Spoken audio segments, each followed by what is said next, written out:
This program contains violent content which may be too intense for some. Viewer discretion is advised.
Hello, everyone.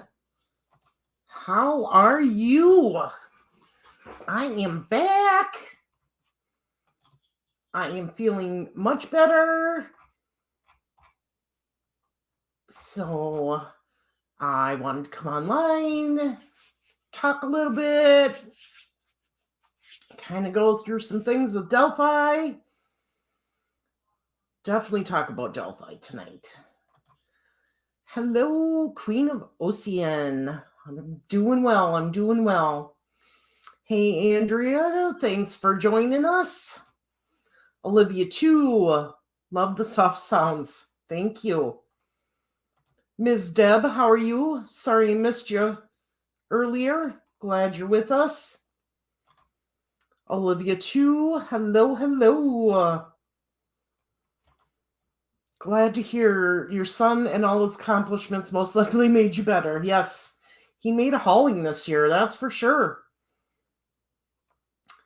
Boston Christian, how are you? Hello, Christy. Glad to see ya. Hi, Melissa. How you doing? Let's see. Digital, good to see you here.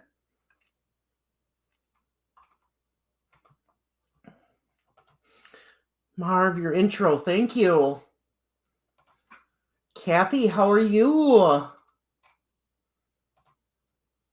So glad y'all could join me tonight.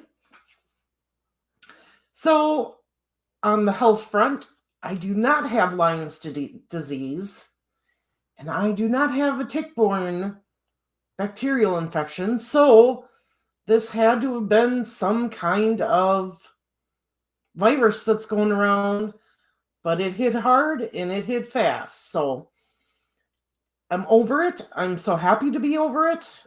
I did take a couple days just to make sure I rested up and made sure I had kicked it. So all is good. Both kids are done with school.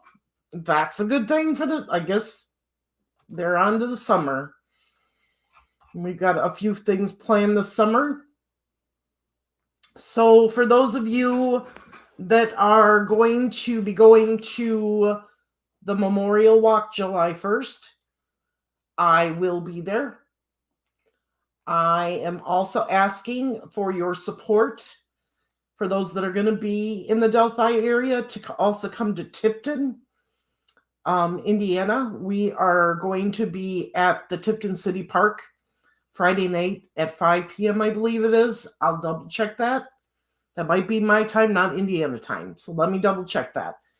Come and support Mark Tate and his family and support Tabitha Shuck Rains. We're going to be there, I believe, from 5 to 8 Friday night, 6 p.m. Okay, it's 6 p.m. Indiana time. So 6 p.m. Indiana time at the City Park in Tipton, Indiana. Come support us with the Tabitha Shuck Rains case. And then we will also be there on Sunday. And I believe Sunday is 2 p.m. Eastern time. Let me know if I have that wrong, Andrea.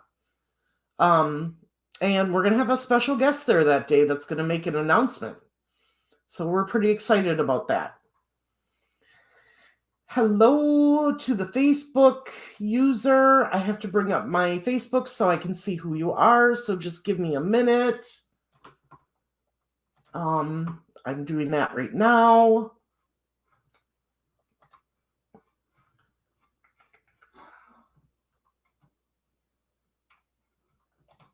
Let me see here. Okay. Now I'm getting it. I just got to make sure that the volume's off. Yes, it is. Roxy, hello over on Facebook. Okay, 2 p.m. I am right. Awesome. So yes, it's going to be a big weekend. I am leaving after work on the 29th of June, driving to Indiana that afternoon and evening. Hopefully I do not get stuck on the highway again for 2 hours. Fingers crossed.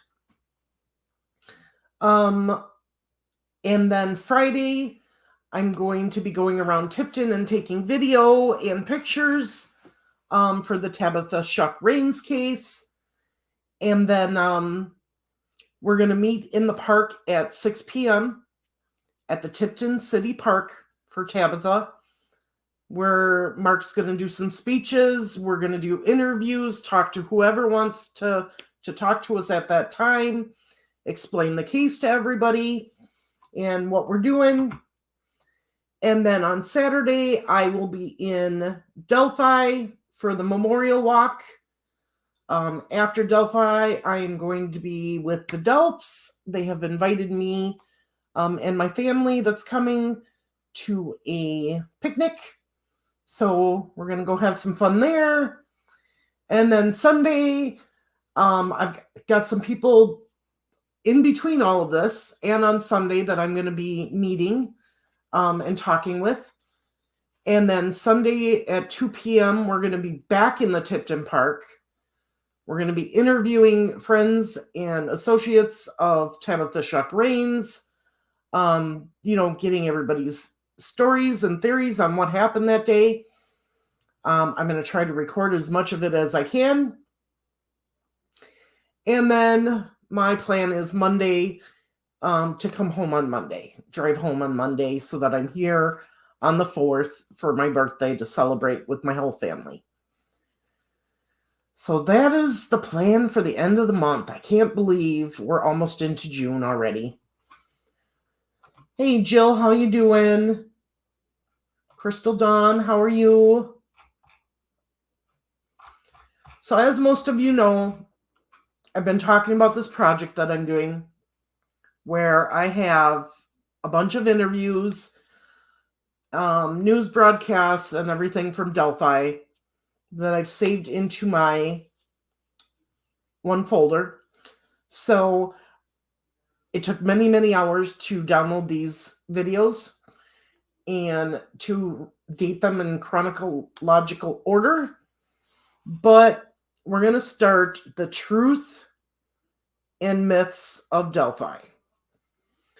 So basically, we're going to look at interviews, news segments, documents throughout this series, and we're going to make a list of what are the truths and what are the myths.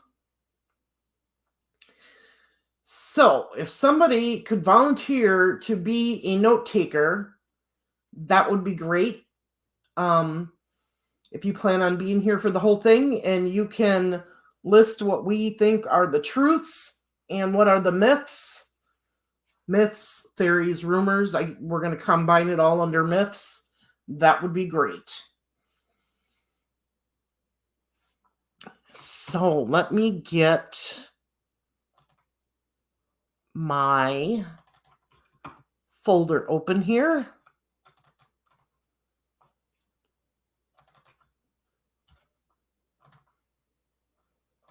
I was originally going to do this in a video, but I thought, what the heck?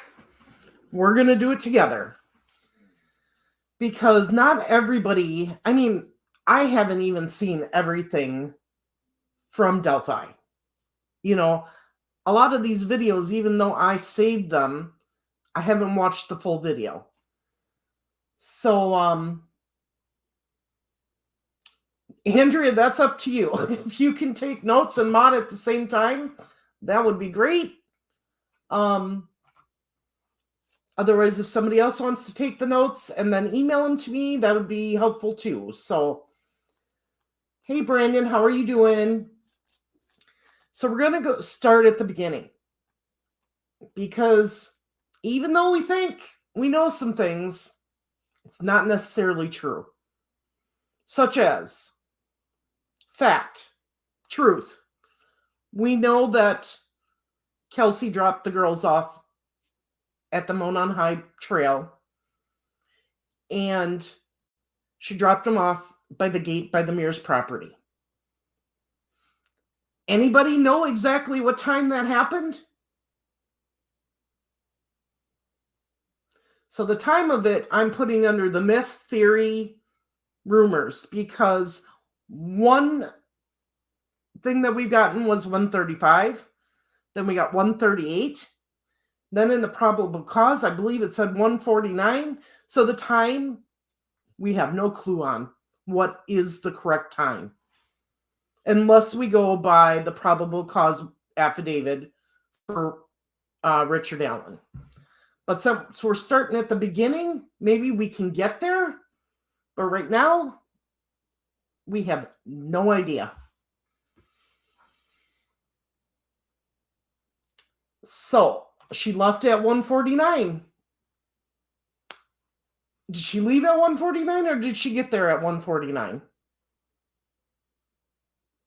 Because that, according to the PCA, yeah. But then the family says that they've got phone records that she was there between 1:35 and 1:38. So which one is right? So these are the kind of things that we're going to mark everything down that we know is an absolute truth, and everything else that is a myth, rumor, or theory.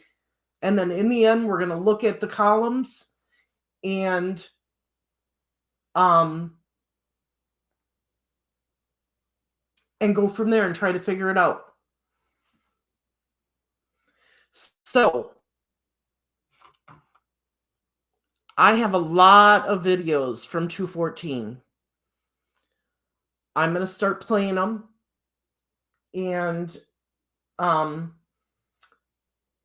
yeah, I don't think the PCA says exactly when she got there either. I know they said something about 1:49, but that's why I'm saying that's up in the air right now, because we have too many statements of times as to when they got there.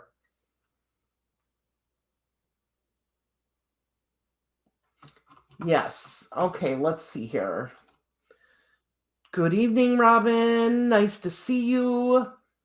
Honeybee, she went past the cam at 149, I think. Well, we got to make sure. So once we get to the point in this series of when we pull out that PCA and read it, we'll know for sure. Has to be after witness 4 who arrived at 147. Then she has to leave at 149. Yeah. I don't think the PCA says when she got there. Sadly, we won't know until trial about anything, and even then could just be an estimate. You're right. If the call was at 1:48, it would fit right in, but 1:38 p.m. doesn't fit. Right. See, Melissa said I heard approximately 1:30. Yeah, we've heard all kinds of things. So, like I said, I don't have times for these videos, but I am going to try to get through all of the videos from 2/14 of 2017. So let me bring on the first one.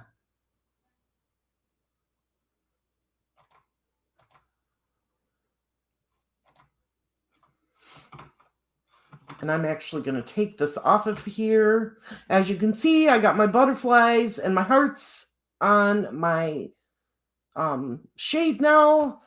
So I was happy about that.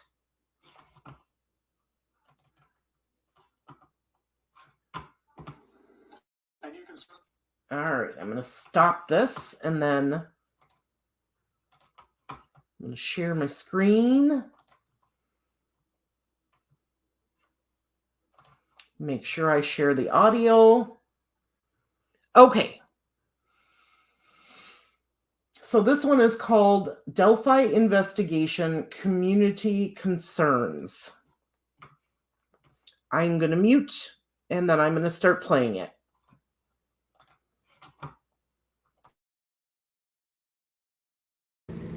And you can certainly understand why they're concerned, Andrea.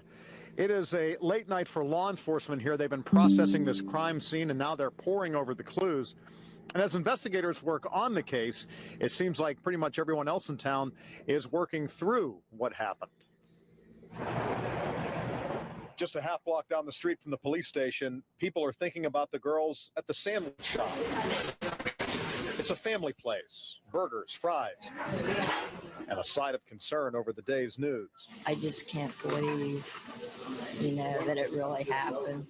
Marcia Rossiter is raising her 11-year-old granddaughter, Caden, and for her, this is hitting very close to home. Yeah, she used to sit with the one girl on the bus, so it really bothers her. Of course, all the kids are upset. On the other side of the room, the Lowrys and their 14-year-old son, Cullen, who said he heard the news at school on social media. We just told him not to go out, not to go anywhere. And he's already accepted that his world has changed in the last 24 hours. I'm going to be more careful about stuff. I know that. Cullen's dad, Kenny, has lived here his entire life and is still processing what happened. It's not like they did anything wrong. In this community, you can walk around like that. You don't have to have those fears. And then for something like this tragedy to happen, we just don't understand it. But they do understand the need to be more vigilant with their own children as police work to solve a crime that hits so close to their homes. And as we reported, the school says it will have counselors on hand tomorrow to help students deal with the situation here, and also more security to keep the school safe. But as far as getting the students to school and back home again, that's the parents' job, and that's a job these parents say they will take very seriously from now on. I'm John Stair reporting from Delphi. Andrea, let's go back to you.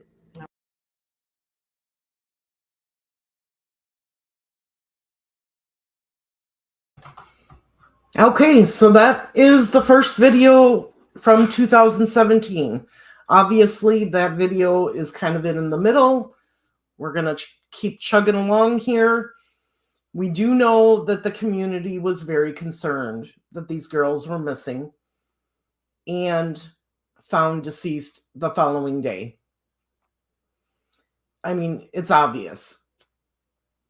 Parents were keeping vigil watches on their kids. So let's bring up the next one.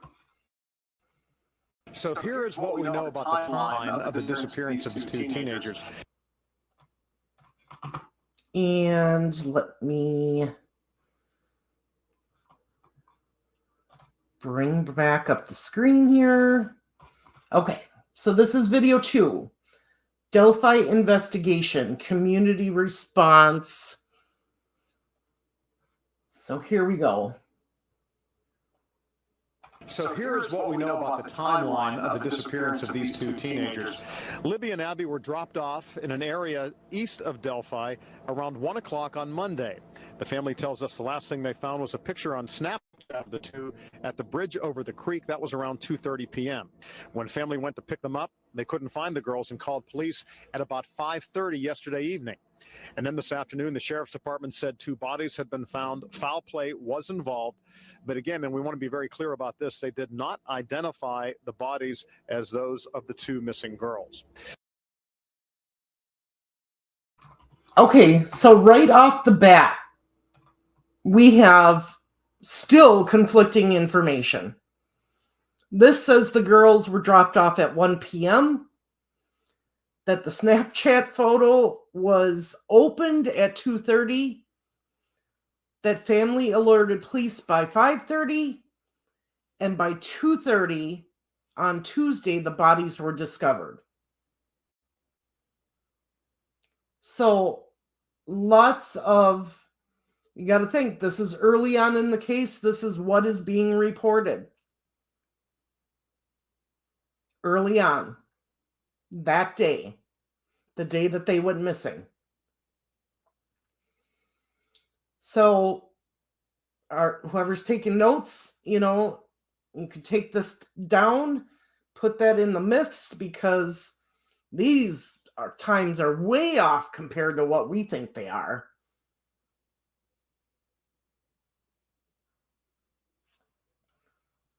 So, all right, let's continue. The 2 missing girls. But nonetheless, this is a story that has resonated with family members and parents. It doesn't matter where you live. You can certainly relate to what's going on here. And Eyewitness News reporter David McAnally spoke to some members of the community with how they're feeling about what has happened here over the last 24 hours. This bad news comes on a holiday, on Valentine's Day, and lots of mixed emotions in this town. I think it's been really somber. Everybody's just kind of wanting to figure out what's going on. Did you know any of the families? I did not, unfortunately. My heart breaks for them, so I couldn't imagine. You've got the flowers there and the like. Valentine's Day. Does this take a lot of the joy out of this holiday? I think it does. I'm taking these home to my wife and my daughter, who's 13. People hopeful this outcome would be so different. I know I was. I'm sure everybody else was too. So Can't imagine what the last 24 hours were like. no, I know part of the family, and I can't imagine. When we talked with them, folks were still waiting for final identifications. Back to you. So here is what we know about the time. Okay, so that is video 2. Let's see what everybody is saying about the first 2 videos. Let's see here.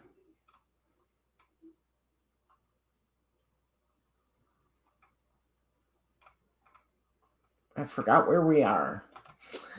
Did PCA mention camera at Mears parking lot?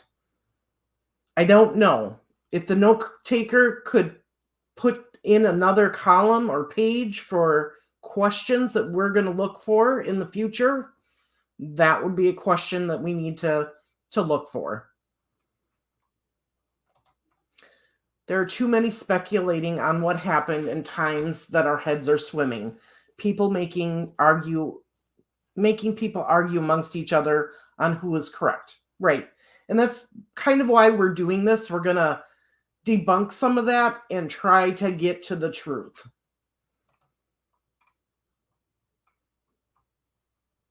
Let's see here. 2:05 p.m. Libby uploads a Snapchat. It's assumed it's their arrival time. Yeah, that was definitely assumed.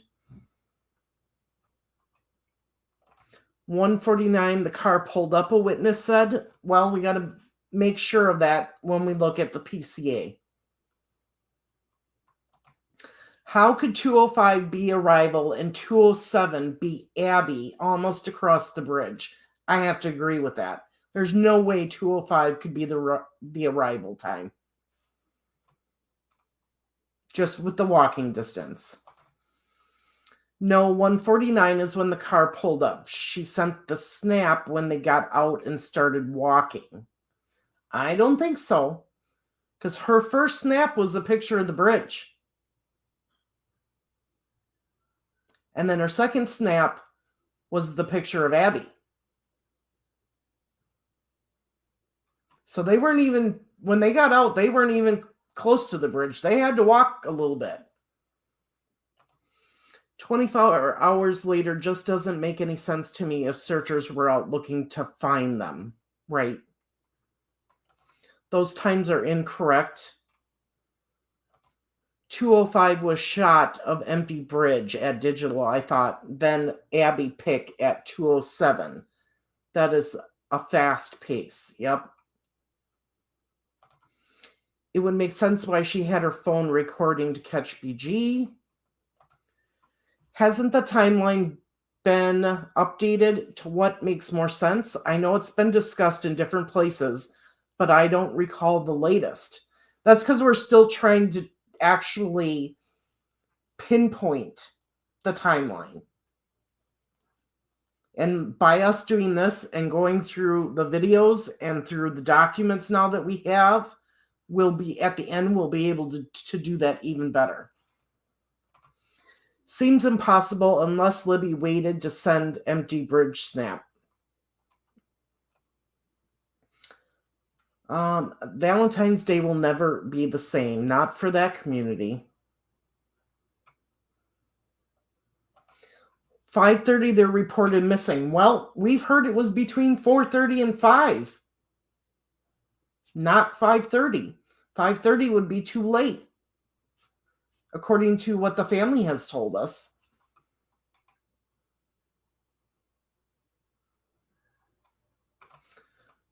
Thought they could have taken off running the minute they got out of the car and hurried across as kids will do. But if you think about it, these girls knew they had time. So they weren't just going to run straight to the bridge. They were going to enjoy their time together, talk as they walked, see what they could see. I'm sure Libby checked out the geocache box since she was into that. If they were running, how did witness 4 get so far ahead of them? Yep. I personally am not ruling out anything. Exactly. We can't rule out anything in here. I thought, see, now we've got all kinds of different times on arrivals. So that is definitely going to have to go under the myth until we get absolute confirmation. 1:49 is the Mears cam when Kelsey drove by, I think. Well, didn't we hear that the Mears cam wasn't working that day?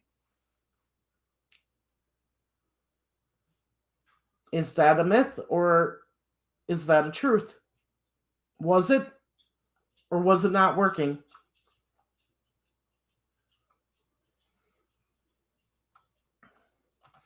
The car was seen dropping them off. They got out and then sent the snap wherever they were.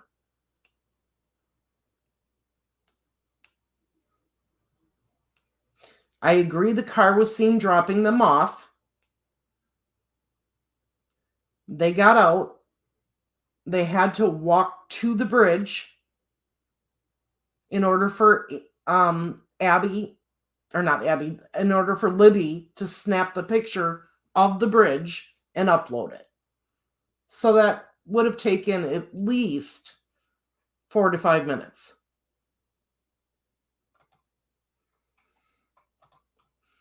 How quick could you run up that little lane to the 501? You could run up it, but how many kids do you know that are going to go there on a beautiful day are going to run up to that bridge when they know they've got a couple hours to spend there?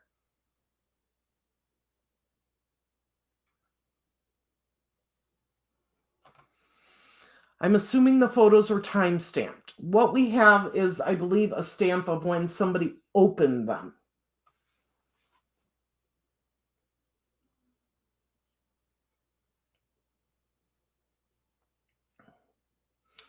Okay.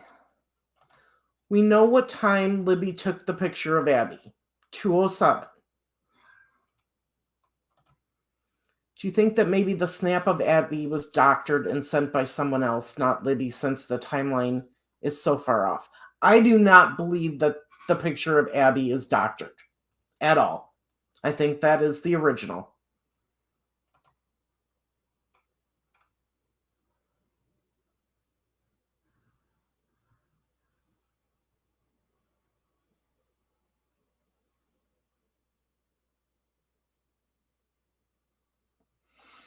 Okay, so let's look at Libby and Abby are video number 3.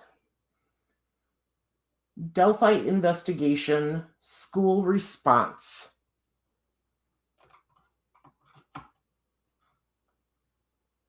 Libby and Abby are both 8th graders at Delphi Community Middle School. Counselors were there today, and they will be there all week to help students and staff through this difficult time. And the district says it will also take extra precautions, both at school and on the buses, to reassure parents who might be concerned and feeling uneasy about what's happened.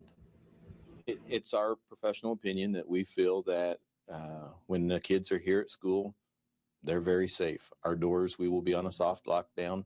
Nobody will come in or out, no matter who they are, parents or contractors or anything like that, without going through the proper protocols of getting into the buildings. So again, school will be in session tomorrow. Administrators will be monitoring every single person who comes in or goes out. And coming up later, I'll share what parents revealed to me tonight about the many questions still lingering in this case.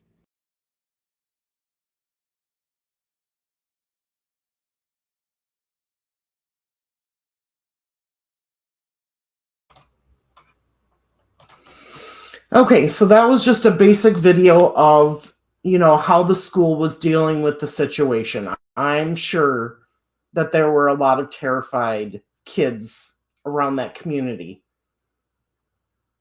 And with what happened and the girls actually being murdered, I'm sure that affected that community and that school where those girls went, and even the surrounding schools.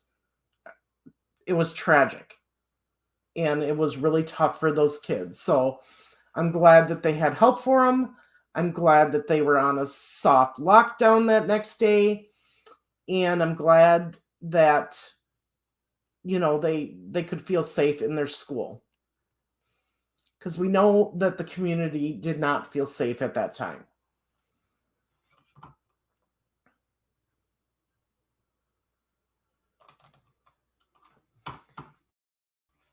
All right.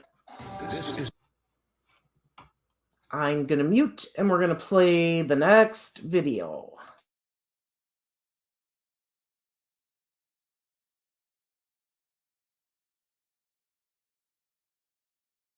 There's still people out looking, but it has been scaled back. I mean, just put it that way. After nearly a day of searching, a small town community's hope turns to heartbreak. The search for 2 missing 13-year-old girls leads police to 2 bodies. Here's the latest. Police have not yet identified the bodies as those of Libby German and Abby Williams. The girls disappeared after going hiking yesterday afternoon. But we do know foul play is suspected. Yeah, we've been in Delphi all night and all day following the search and the investigation. Our crews are talking with the community about their support and their prayers, and to the teen school as they help the girls' classmates and teachers as they wait for more news. Eyewitness News anchor John Stair joins us live in Carroll County tonight, where a prayer service will start there within the hour. John. Yeah, that service will begin at about 7 o'clock at the Delphi United Methodist Church. The church is opening its doors to the community for support after what has been a very difficult 24 hours here. Now, I want to show you the area that we're talking about where the search took place today. Drone Cam 13 flew over the rural area where 13-year-old Abby Williams and Libby German went missing yesterday afternoon. They were last seen near an abandoned railroad bridge and where family members say they had gone hiking. Eyewitness News reporter Rich Van Wyk joins me now here with what happened in the hours after they vanished and what police are saying about all of this tonight.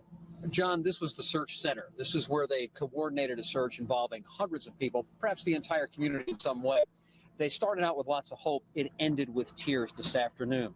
About 200 volunteers. They worked with firemen, volunteer firemen, police officers, and others searching a 20-square-mile area of the county. They concentrated on the last known whereabouts of the teenagers. A Snapchat picture posted early yesterday afternoon put the pair on that abandoned Monontal Bridge. About 24 hours later, searchers found two bodies about 3/4 of a mile upstream from that bridge. They were along the banks of the Deer Creek in a remote area most hikers and walkers wouldn't go into. We are investigating this as a crime scene. We suspect foul play. We have not made positive identification of the two bodies. It's been a long several hours. It's played tremendously on the emotions of the community.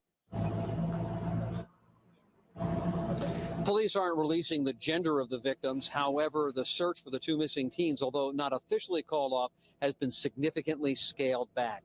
Delphi County and state police are working on this. John, they're getting help from the FBI.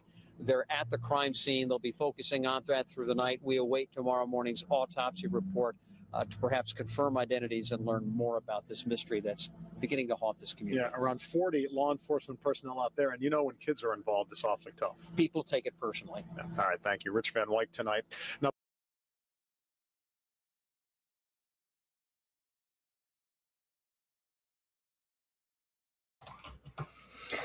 Okay, so did anybody catch anything out of that video?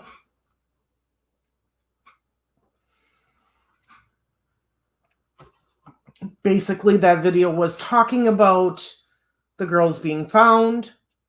Two bodies being found. They did not identify them yet. And they did say foul play was involved. I think they feel there's other actors involved because of the amount of physical evidence. That could very well be. Digital, the original Abby picture had a timestamp of 2:07. We're just not sure if that is when it was taken or uploaded.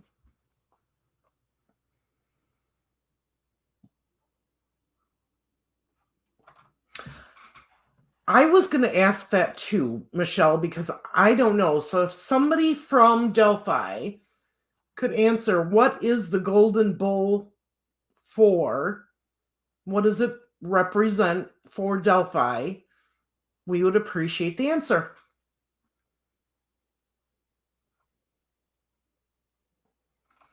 I'm going backwards. So, Melissa, there were other girls on the trail that day. They did not overlap with L and A.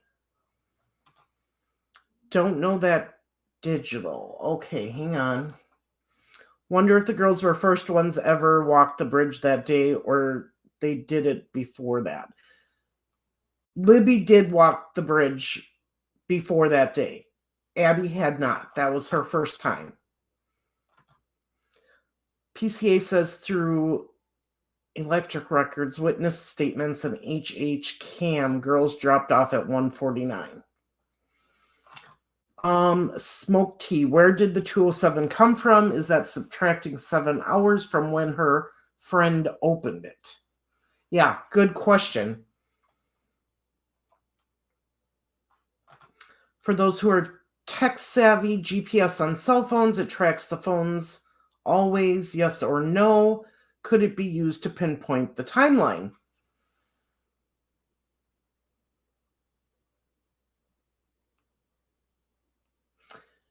Depends on the GPS at that time on the phones.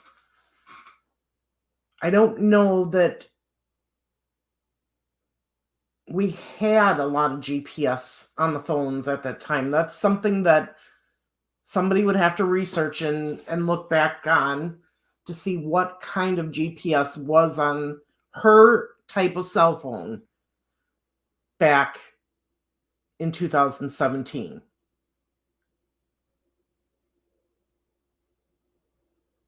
And I'm sure if there was GPS, police are looking into that to see where the timeline is.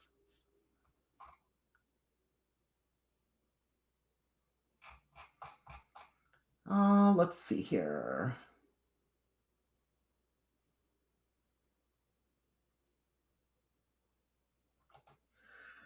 Around 2, Libby and Abby were seen by witness 4 walking to MBH at the halfway point between Mears and the bridge. Okay. Location has to be turned on the phones, and pings will give you the approximate area. Yes, the pings will, but the GPS location is the question in the phones. How advanced was it during that time? You know, what exactly will it show as far as where the phone was during those times?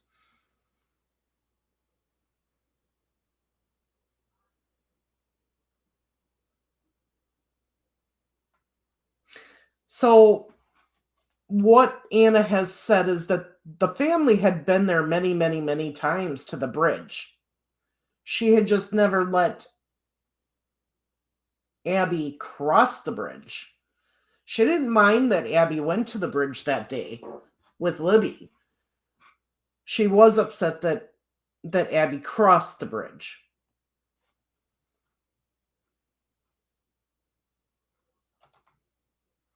Oh, smoking tea. Everybody would love the answer to that one. That we're going to have to wait until the trial.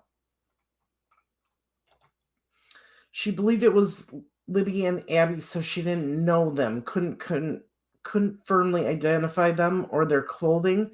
We're going to have to read the PCA digital once we get there to determine that.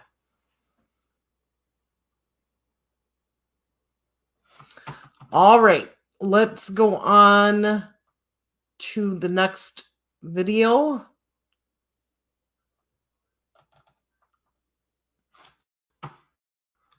This has been very difficult for the young.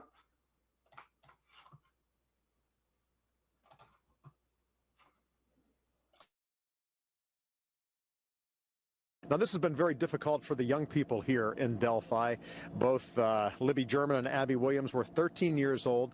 They attended the Delphi Community High School, and the school gave a statement about an hour ago. Eyewitness News reporter Emily Longnecker is there with what the school is doing to help the students. Well, John, the folks here at the Delphi Community School Corporation started this day out hopeful that these two students, Libby and Abby, would be found. By 12:30, though, words started to emerge on social media with news no one wanted to hear. News school officials say they still cannot officially confirm. Nevertheless, Superintendent Greg Briles met with staff late this afternoon to tell them it was a good possibility the two bodies found did indeed belong to their two missing students. It's tough. You know, any kind of situation like this, you learn to cope with it, but they don't teach you how to deal with this in superintendent school, and they don't teach you how to deal with it at principal school or teaching school or anything like that. You kind of lean on those who have had similar experiences in the past, and you just keep leaning. The superintendent says they never gathered students around today to discuss with them what they were hearing. They said they wanted to leave that to students' parents tonight, but if this is what they believe it is, they will have counselors available here for the rest of the week and beyond. And Delphi United Methodist Church is also opening its doors tonight at 7 to offer the community here support. John?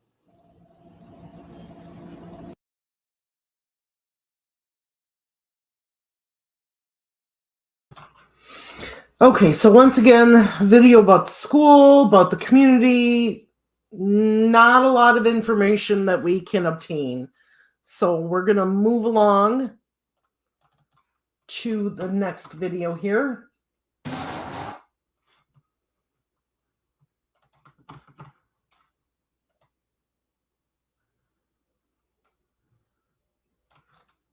Now. It's been pretty devastating for her and all of her friends as well because they all know that. So How do you explain something like that? you don't. And then my little boys, they're like, well, why can't we go play in the front yard? And I'm like, well, because it's probably not really a good time right now to do that, you know? More than a day after two teenage girls disappeared during an afternoon hike, two unidentified bodies are found. Family, friends, and police all struggling to keep it together. As you can imagine, it has been a very difficult day, a very painful 24 hours so far for so many people across our area tonight. A feeling of despair and anxiety that any parent truly can relate to. But tomorrow we should finally get some answers about the two missing girls in Delphi. An autopsy is scheduled for 8 o'clock in the morning to help police identify two bodies discovered today. Now, they were found near the place where 13-year-old Libby German and Abby Williams both disappeared. And with so many unanswered questions tonight, their school is also taking extra precautions tomorrow to keep other students there safe. Eyewitness News anchor John Stair has been in Carroll County all afternoon and night following this ongoing investigation and the community's response. John? Andrea, the investigation here is far from over, and people in this community are hoping that tomorrow's autopsy will finally provide some clarity about what happened.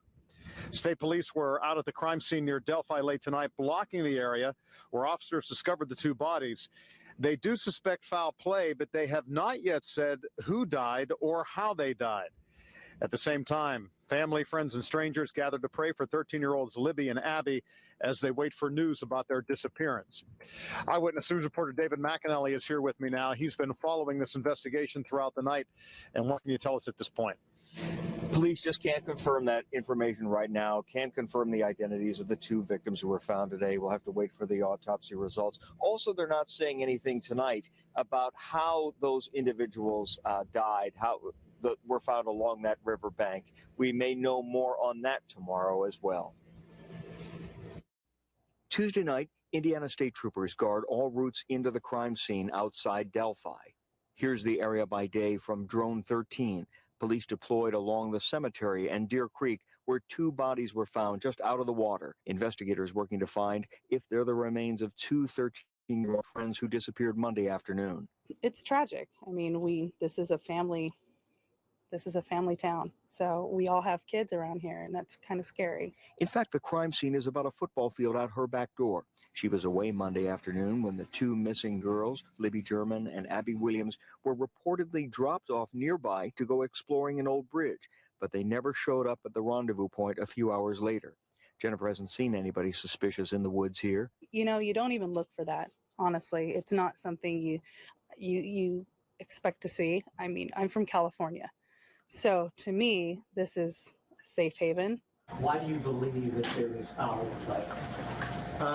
Just the way the bodies were found. Police not saying how the victims died yet, and when asked if residents should be afraid that a killer is on the loose, I think people are able to draw their own conclusions about this situation, and they are smart enough to figure out that what the situation warrants them to think. So. In downtown Delphi, shock.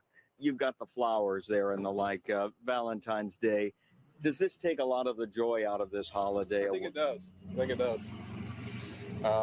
You know, I'm taking these home to my wife and my daughter, who's 13. I prefer not to comment.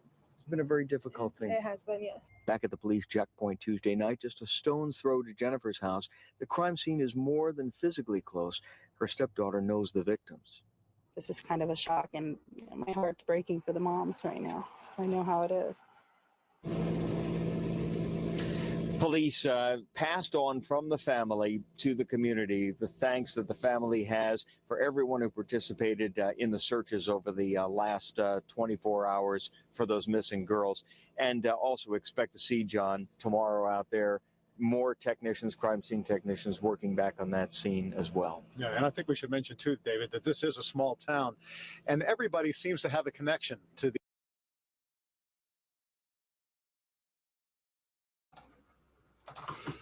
Okay, so a couple of things that I picked up out of that video were that officer, they asked him, why do you think this is foul play? His answer was because of the way the bodies were found. And another thing that I picked up out of that specific video there is that they had police that night at all the entrances guarding it. So we know that people were searching throughout the night. So why did they say that there were police officers at all the entrances guarding it when people were in there searching? What were they guarding?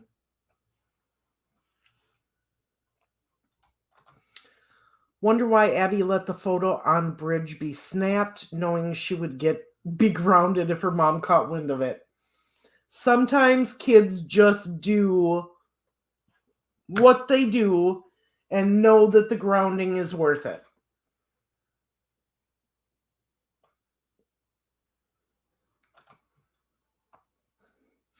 And maybe she figured Anna wouldn't see it.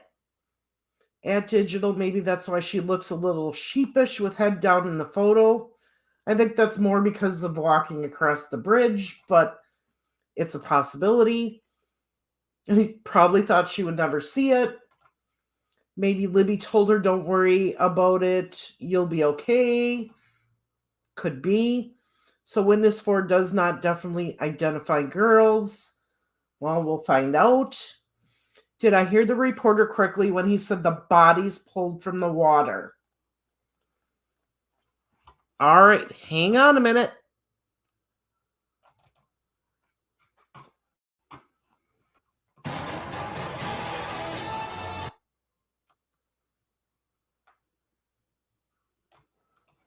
More than a day after 2 teenage girls disappeared during an afternoon hike, 2 unidentified bodies are found. Family, friends, and police all struggling to keep it together. As you can imagine, it has been a very difficult day, a very painful 24 hours so far for so many people across our area tonight. A feeling of despair and anxiety that any parent truly can relate to. But tomorrow we should finally get some answers about the 2 missing girls in Delphi. An autopsy is scheduled for 8 o'clock in the morning to help police identify 2 bodies discovered today. Now, they were found near the place where 13-year-old Libby German and Abby Williams both disappeared. And with so many unanswered questions tonight, their school is also taking extra precautions tomorrow to keep other students there safe. Eyewitness News anchor John Stair has been in Carroll County all afternoon and night following this ongoing investigation and the community's response. John?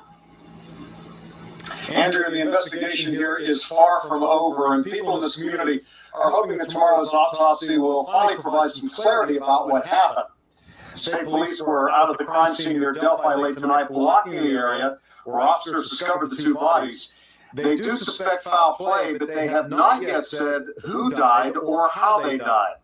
At the same time, family, friends, and strangers gathered to pray for 13-year-olds Libby and Abby as they wait for news about their disappearance. Eyewitness News reporter David McAnally is here with me now. He's been following this investigation throughout the night. And what can you tell us at this point? Police just can't confirm that information right now, can't confirm the identities of the 2 victims who were found today. We'll have to wait for the autopsy results. Also, they're not saying anything tonight about how those individuals died, how were found along that riverbank. We may know more. Okay, so he said found along the riverbank.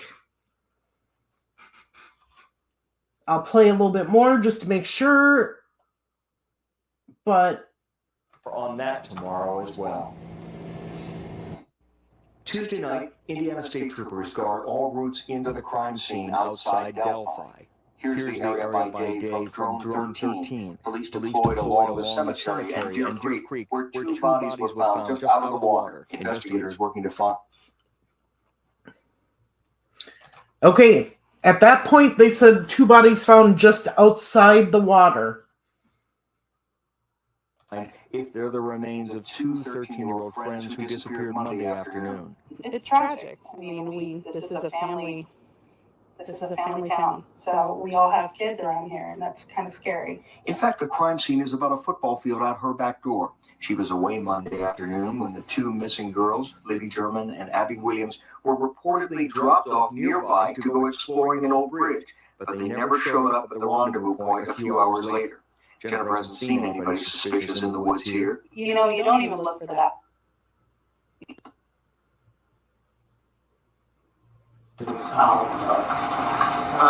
Just the way the bodies were found. Police not saying how the victims died yet, and when asked if residents should be afraid that a killer is on the loose, I think people are able to draw their own conclusions about this situation, and they're smart enough to figure out what the situation warrants them to think. in downtown Delphi. Okay, so you got to pay attention to the wording. It's very important. So, at no time did they say the bodies were pulled from the water. But good question. And I'm glad we could go back and look.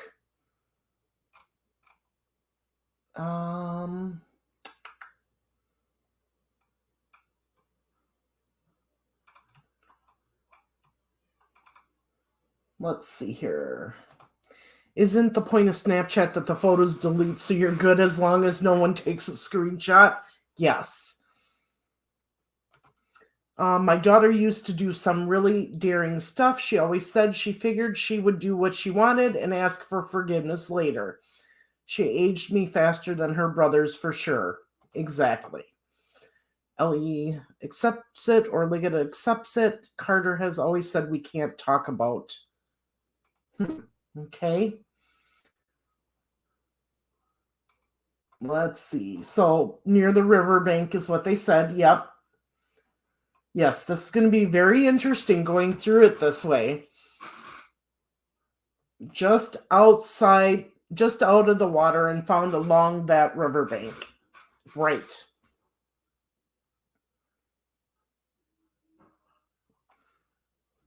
They were posed in missing clothing that Drew figured was taken as a trophy. Okay, we're going to have to get to that part. Let's see. Marv, how far from the water was the place you went where they said it to be found? So if you go from the water, the edge of the water, 50 feet in, there's like 3 trees. That's where the 50 feet is. And then if you go just beyond that, it's an open area right now. But there used to be trees all in that area, but they were cut down. I will, I'll get some video out for the next one where we actually, I have video of where we spray painted the trees with the coordinates that Frank had got. And I will make sure, I will find that video and I will show it to you guys on the next segment, part 2.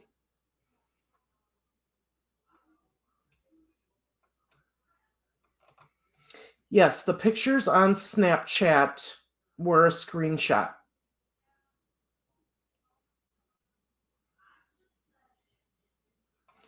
Let's see here.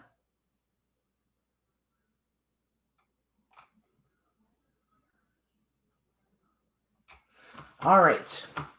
We are going to move on. Not just to the next video. So keep your ears open and let's see what we can find out in this video. law enforcement agencies, but the people here in Delphi have been quite affected by this. If you do a search of crime statistics, crime rates are low here in Delphi, not just for the surrounding area, but for the state of Indiana and for the country at large. Eyewitness News reporter David McAnally spoke with some of the people here in Delphi about how all of this is affecting them. It's the kind of tragedy no town should have to deal with, but one this town has to deal with. Very upsetting. So this is a small community, and you just don't expect things like this to happen to your community. Here in the late afternoon, near the fire station, outside Wallman's grocery store here, folks coming in. Hi, David McAnally with Channel 13. For some people, this is a very sensitive issue that they don't all want to address it, but we did talk to some other folks who did feel up to talking about the developments this afternoon. It's a tragic thing. I don't know how I would react if it was my own child. You know, it's hard to explain. It's sad what our world's come to. You know, 2 little girls can't walk home from school without getting home safe. Neighbors still waiting for final identification of those bodies. Back to you.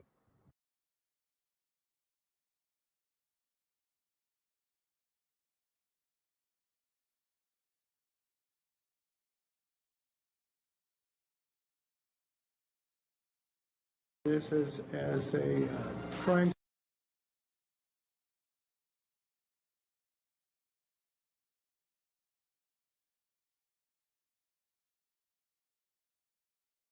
This is as a crime scene. We suspect foul play. And that is the Carroll County Sheriff's Department breaking the news. 2 bodies found east of Delphi. That discovery made during the search for 2 13-year-old girls, Libby German and Abby Williams. Now, this is the area we're talking about, Delphi, Indiana, a tight-knit community here in Carroll County, and they came out strong searching for these girls today. Now, the sheriff, again, is not identifying these bodies found as those of Libby or Abby. This whole situation has been going on for about 24 hours now. And Eyewitness News reporter Rich Van Wyk spoke with the family, spoke with searchers today, and some of the folks in town about what's happening here. Rich? John, the firehouse was headquarters for this search. Hundreds of volunteers coming through here, along with police and firefighters and searchers. The bodies, they were found about 2 miles from where we are standing. This is an area east of town by a couple of miles. The most recognizable landmark is the Freedom Bridge. The crime scene, though, is along Deer Creek, a remote area well off the popular trails and scenic walkways used by many of the people in Delphi. The hope among hundreds of searchers turned to heartbreak. Well before authorities announced that 2 bodies were found, the faces and tears of firemen, lawmen, and volunteers told the tragic outcome. We are investigating this as a crime scene. We suspect foul play. We have not made positive identification of the 2 bodies. The bodies were found shortly after noon outside of town along the banks of Deer Creek, about 3/4 of a mile upstream from the teenagers' last location. A Snapchat photo taken by Libby German put her and her friend Abby Williams on the abandoned Monon High Bridge early Monday afternoon. They were enjoying a day off from school. The pair never arrived at a location a relative was supposed to pick them up. It's been a long several hours. It's played tremendously on the emotions of the community. So if you can group up, like somebody's got a pickup truck or something. Hundreds of volunteers joined firefighters and police from across the county. They searched and researched a 20-square-mile area, walking through creek banks, the remote woods, wide fields, and buildings. Many of the volunteers know the girls and their families. Yeah, we do take it personally. We don't know what's happened here. Hours before the bodies were found, we spoke with Libby's grandfather, Mike Patty. Very, very good kids. I mean, they're sports oriented. That's a relationship together. They play a lot of sports together, volleyball, softball, baseball, whatever it is. Investigators wanting to protect the evidence are releasing few details. The presumed murders occurred in a popular, well-used hiking area. Should people in the community be afraid right now? Delphi Police Chief Stephen Mullen. I think people are smart enough in our community to draw their own conclusions about what they should feel and shouldn't feel.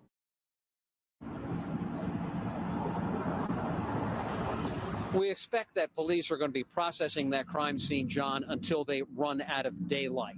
In addition to local police officials, they're getting help from the FBI. Autopsy results should perhaps provide some answers to the questions a lot of Delphi residents are asking. Yeah, the response here has been overwhelming by law enforcement agencies. Thank you, Rich Van Wyk, tonight.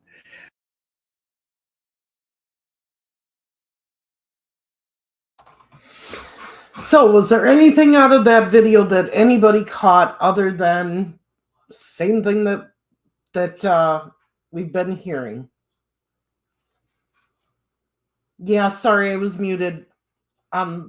the last part in between the videos. I didn't think there was anything new, so I was letting you know that I was going to bring the next video up.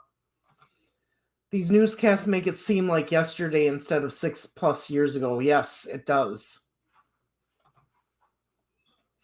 I wonder where Alan was this day on the 14th. Good question. Very good question.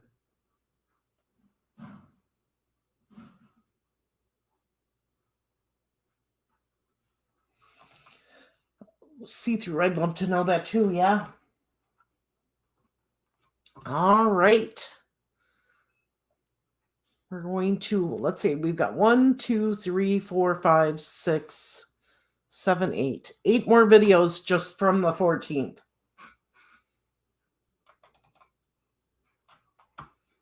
So let me get the next one going. Our breaking news tonight.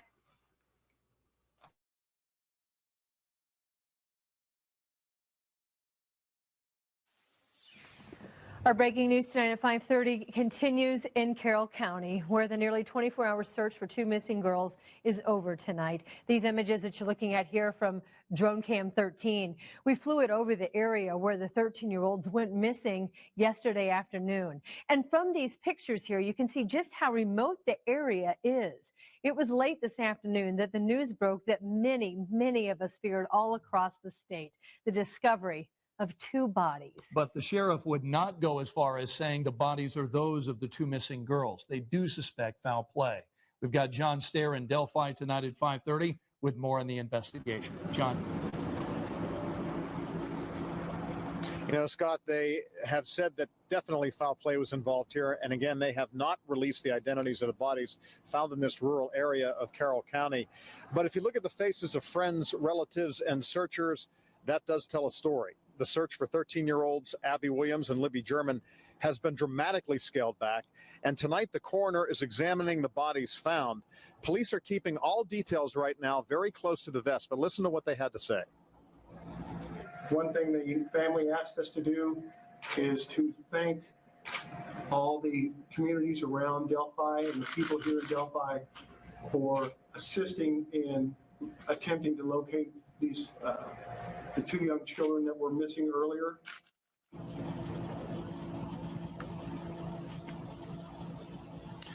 And there are a lot of police presence here. In fact, about 40 members of various police agencies are in the area where these bodies were found, including policemen and officers from the FBI, from the state police, the county sheriff's department, and the city police department. Even the superintendent of the Indiana State Police came up here to Delphi today to be part of this search. And here's what he had to say. Tremendous coordination with an event like this, and we still don't know exactly who these folks are. But this is a small community in rural Indiana, and I want them to know that they're going to get any and all resources that they need to make sure this comes to a successful resolution. Thank you so much. I appreciate it. And we are now almost exactly 24 hours from when police first were notified that these 2 girls were missing. And the search has ended in some sadness tonight here in Delphi. This community is not used to this kind of situation. It's a low crime area, and police have a lot to deal with tonight. The investigation will continue throughout the evening. They're still processing the crime scene. The bodies have not yet been removed. The coroner will take a look at those bodies, and hopefully sometime tomorrow morning we will have some idea on the identities of those people found here in Carroll County. That's it for now. We'll have more for you coming up on Eyewitness News at 6. I'm John Stair, Channel 13 Eyewitness News in Delphi. Okay, so what I took out of that video, there was over 40 members of law enforcement from the FBI, state police, all the different law enforcement agencies there that day. We got to hear briefly from Doug Carter for the first time also on that day. And I just wanted to back it up because he said it had been almost 24 hours since the girls went missing. And did I hear him right where he said the bodies were still there?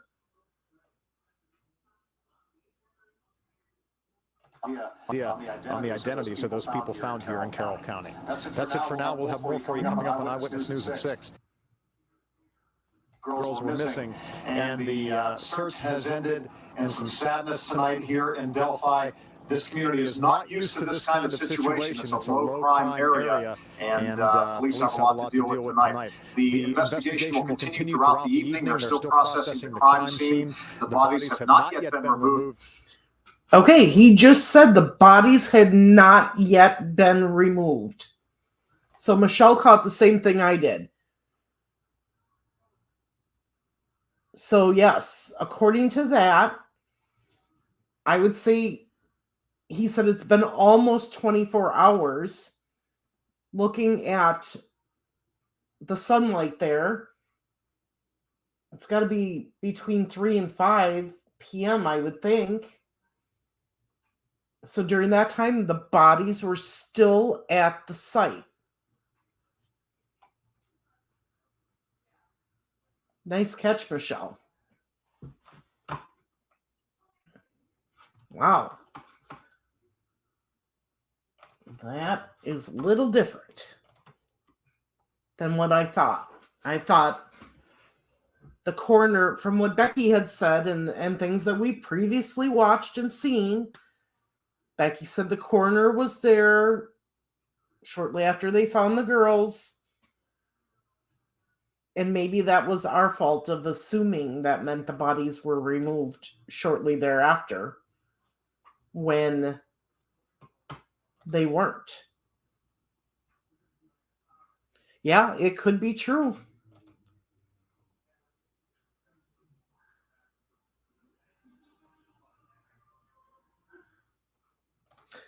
They were calling for ropes on the 14th. All right. We're going to go to the next video here. Our top story. Here we go. This morning, our top story this morning happening right now in Carroll County. The sheriff's office and community members continue to look for 2 missing girls last seen near the Monon High Bridge Trail in Delphi. News 18's Alexis Moberger reports how many have spent hours searching, and they say they will not stop looking until the girls are found. We're just praying for their safe return. 13-year-olds Liberty German and Abigail Williams went missing Monday. The girls were last seen near an abandoned railroad bridge known as the Monon High Bridge around 1 o'clock in the afternoon. A little upset, confused, obviously very distraught, just worried. All I want to do is have the girls get home safe. The girls were dropped off near the bridge to walk around and hang out. They had made arrangements to be picked up by a family member later in the afternoon. But when it came time for the girls to be picked up, they never showed up. Getting scared now. Abigail's mom, Anna Williams, has spent hours worrying, just hoping to hear her little girl is okay. It's getting cold. Been out a long time. They don't know what time they ate last. The girls haven't answered their phones since around the time they went missing. Missing, abducted, we don't know for sure. Cell phone has been pinging around town here. There's a cell phone tower, but the ping was last noted about 5 or 6 hours ago. Okay, that is where the phone has been pinging all around town. That video right there is where that comes from.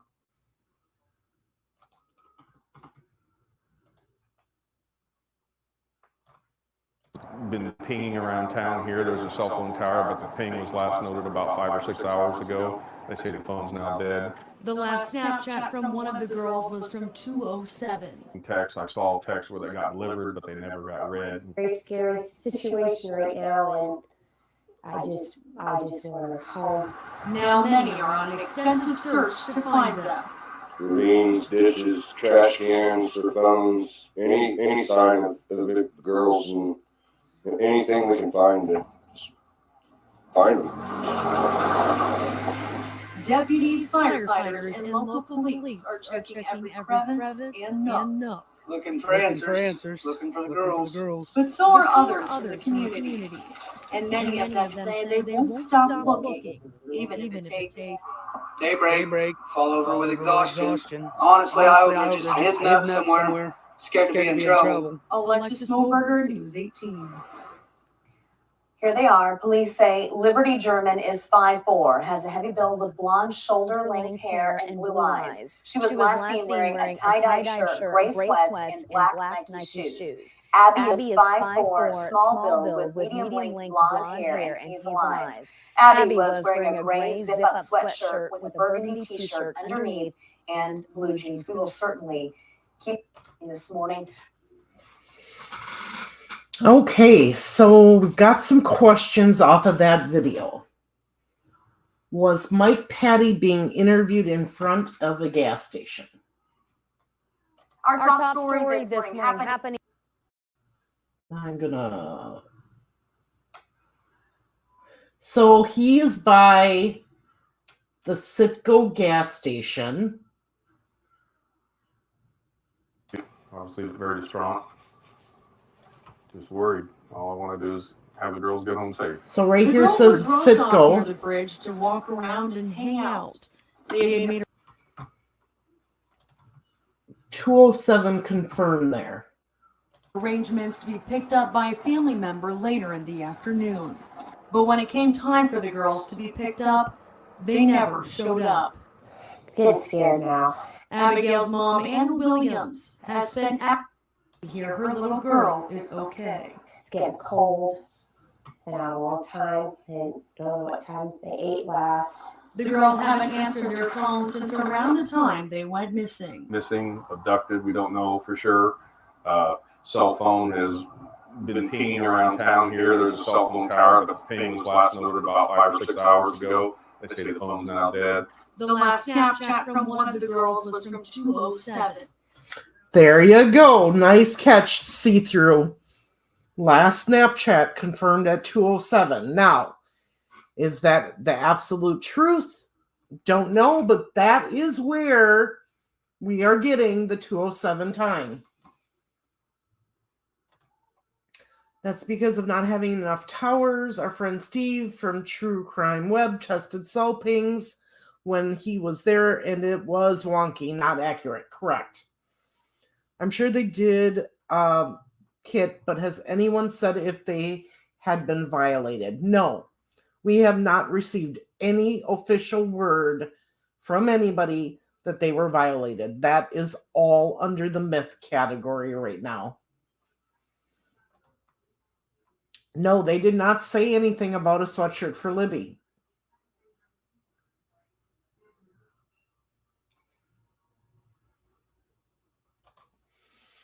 Thanks, Marv. Wonder how far RA's house was from there. I'm going to find out when I go to Delphi. I'm going to drive it and time it. Thank you, because I was going to go down a Google rabbit hole trying to figure it out. Okay. Thanks for joining, Stephanie. Yes, ping's not accurate, but text and calls more accurate GPS. Correct. You are absolutely correct. Okay, let me see what is next here. Where I am with the Indiana State Police on the. Okay, so this next video is the 214 press conference. 2 bodies found outside Delphi. I'm going to play this. I'm going to run to the bathroom and come back. But you guys can watch this while I do that. And just pay attention to what's being said, because I won't get to hear this first part while I'm in the ladies' room. In case they say anything important that we need to put on our notes. All right, here we go. Where I am with the Indiana State Police, I'm the Public Information Officer from the Lafayette Post. Steve Mullen, Delphi Police Department, Chief of Police. Total as I'm the Carroll County Sheriff.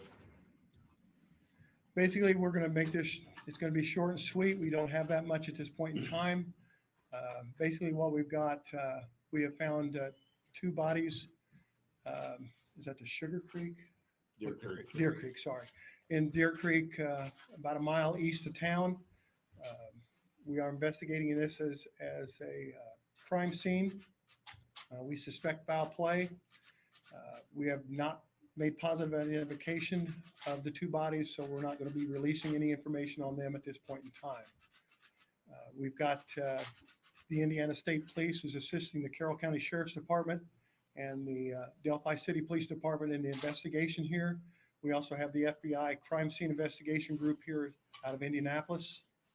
And one thing the family asked us to do is to thank all the communities around Delphi and the people here in Delphi for assisting in attempting to locate these the two young children that were missing earlier.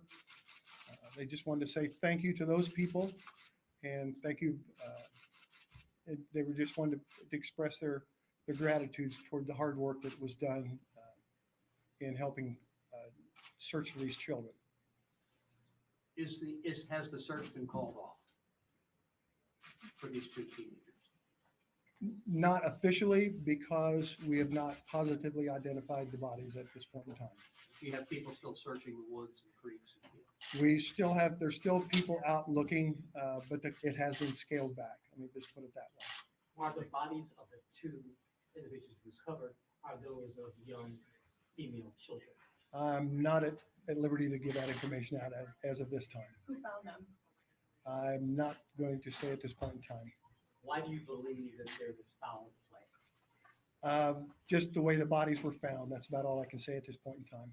Were they in the water? They were on the edge of the water, from what I understand. That's about the best I can tell you. Any outside injuries? I'm not going to make a comment on that at this time. What time were they found? That I'm not sure. 12:15? About 12:15 this afternoon. Are there any either suspects or persons of interest being questioned at this time? We have not gotten that far into the investigation, so I cannot comment one way or the other. Sheriff, you are from this community. Talk about the toll this search and this apparent recovery has taken on your county. It's been a long several hours. It's played tremendously on the emotions of the community, but the plus is, the positive is the outreach of love and support for the families involved. And I think that's been fantastic. Speaks highly of our community. You've talked to the families. There's been no identification, but we could hear that this was a sad meeting.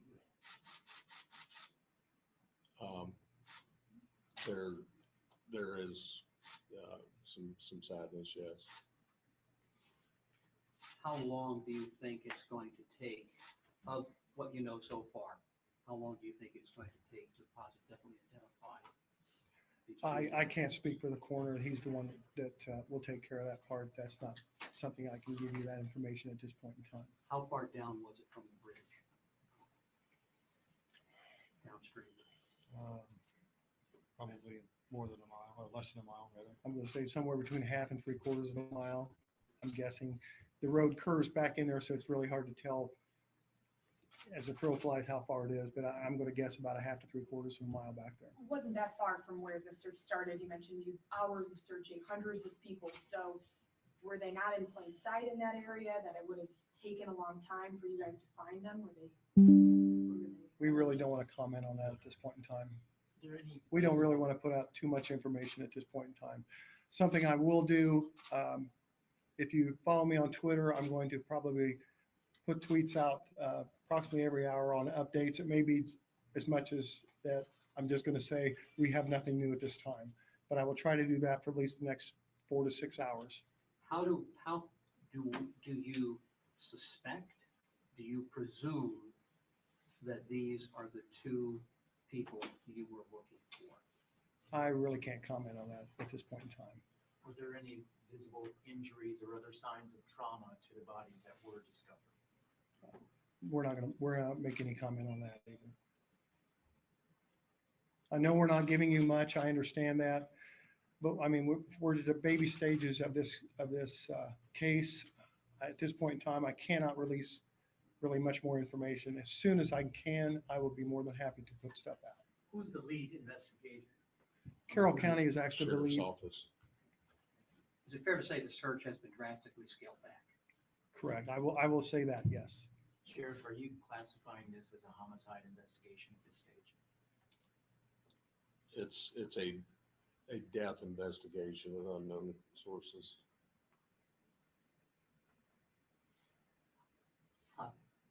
Chief, you have not said anything yet.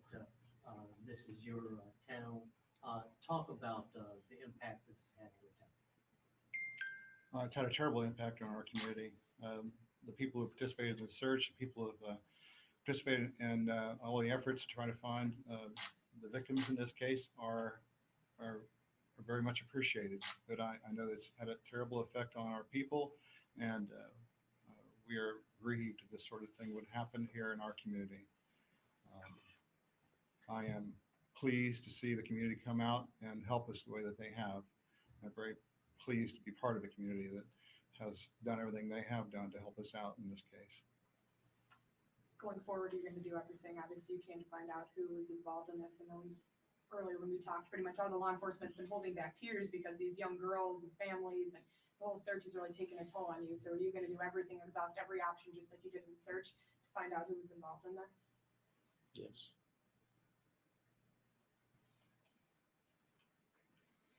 Anything to say to the community? Huge thank you. Yes, thank you for all their help.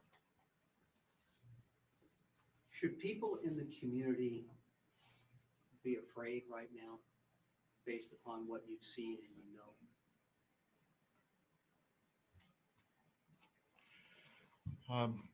I think people are smart enough in our community to draw their own conclusions about what they should feel and shouldn't feel. Our people are very smart. We have a very good community, and they are very strong. And they are able to draw their own conclusions about this whole situation, I think, quite successfully. Thank you for the question. Because, and the reason I ask is I hear the words foul play suspected. And people might be wondering if there's somebody running around this community preying on people that they need to be afraid of. I understand what you're saying. Should they be? I do. I think people are able to draw their own conclusions about this situation, and they are smart enough to figure out that what the situation warrants them to think. So that's all we have to say about that. And you said you scaled back the search completely. So the hundreds of people, even they were coming up a little bit ago, can I offer my help? Can I get back out there? At this point, do you guys not want more people heading out in that area? What's the advice for people who do want to be involved in the search?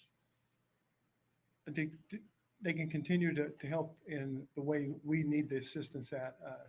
I am not at the scene, and I'm not aware of what's going on out there at this point in time, so I can't really say what we're going to use them for. We may be just telling them we thank you for your help, and we may just be sending them back. So, again, it's we believe what you believe what you can, and then we got to go with the truth that we have. So that's what we're working at. One final thing. You started off with a statement about finding the bodies. You said Shrewsbury. Can you say that over again with the right creek? Deer Creek. The bodies were found in the Deer Creek area, just east of town, about a mile from the 3/4 to a mile east of the Freedom Bridge. Freedom Bridge. I know it didn't help you much there, but South from Freedom Bridge or the Monon High Bridge. High Bridge. I'm not sure which bridges. They're two separate bridges. I know. So Freedom Bridge is on the Heartland, and High Bridge is the bridge that's farther up that used to be the railroad. So how far from High Bridge? I think that was the last known location. Within probably 3/4 of a mile or so. Okay, and how close were they to the area where they were supposed to be picked up by their relatives? Within that 3/4 of a mile, so. Okay. Is that with the flow of the creek or against the flow? It would be upstream. Upstream against the flow of the creek.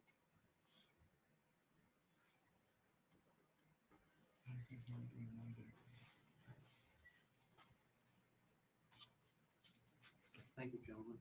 Thank you. That's really all we got right now.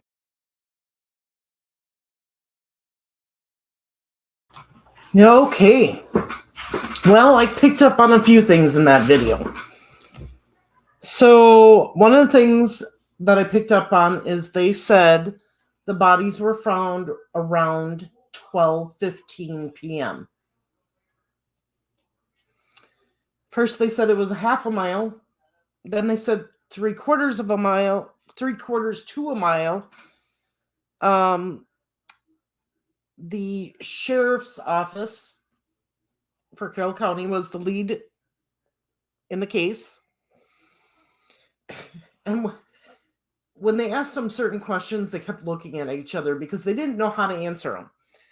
So Tobe answered, they said, is this a death investigation? And he says, well, it's a death with unknown sources. Why he just didn't say it was a death investigation, I don't know. Why they're trying to be tricky on their words, not sure. Should they be afraid? They were asked that a couple of times. And they all three looked at each other, and then they just said, our community is smart, and they'll know what to do. Well, of course they're afraid. 2 teenagers were just murdered in a little town. You know, I mean, if somebody wasn't afraid, then I'd be looking at them thinking, why aren't you afraid? And then they said that the girls were found upstream against the flow of the water. So I highlighted Connor's comment here so I knew where I left off. He supposedly lived within walking distance from the crime scene. Yes, R.A. did live within walking distance. Pings are so interesting and confusing. I agree. Why was Klein looking up how long DNA lasts? John Benet Ramsey and O.J. Simpson in his searches. I don't know if that's confirmed. Okay, so one of the things we got to remember, and we'll get to this part coming up, you know, once we get to that timeline.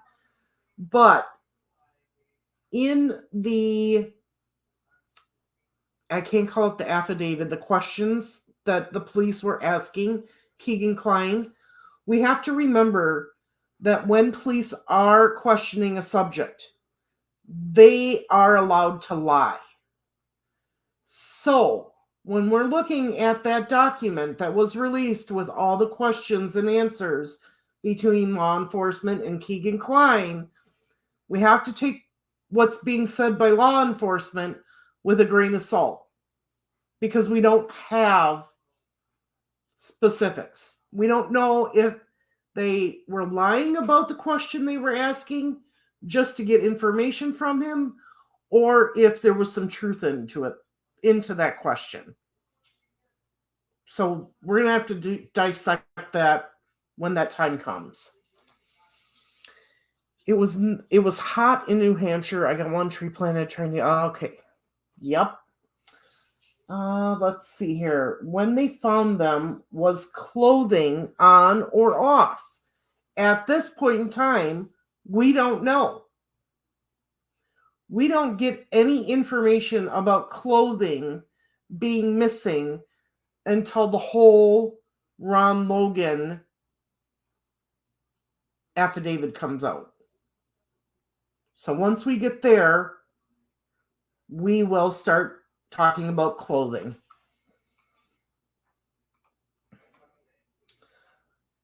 We think it was off based off of that, but we don't know for sure. Is that Mullen? Yes. Sugar Creek. He didn't even know where he was talking about. They had to correct him. Let's see here. I still think Ron Logan was involved. Well, we're going to look more into that. I've got some videos coming up about Ron Logan. Plus, when the time comes, we're going to talk about that search warrant that was issued and what was said to get the search warrant.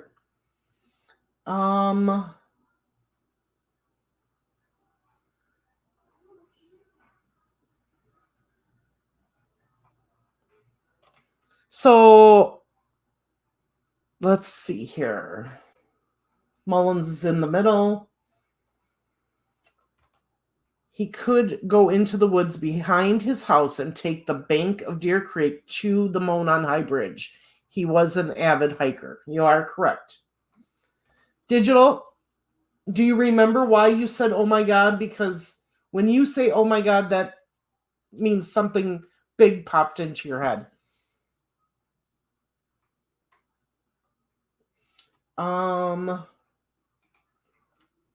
Let's see. Where there's listing the LE agencies on the case, they miss one. I heard another Delphi sleuth discussing another involved agency called something like Indianapolis Metropolitan Police. Okay. Let's see. Yes, he could have. I reckon that if he was a lone wolf, he would have done exactly that.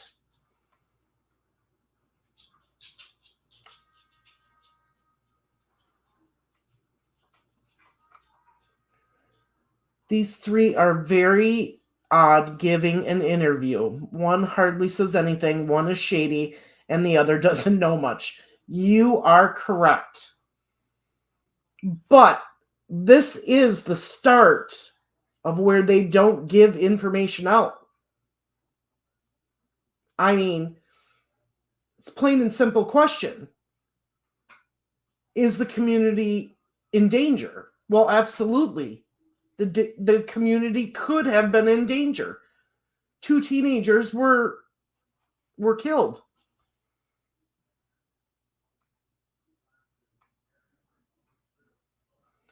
Carter is higher up. People know why this happened. I agree with you, Digital. Strangest press conference. Exactly.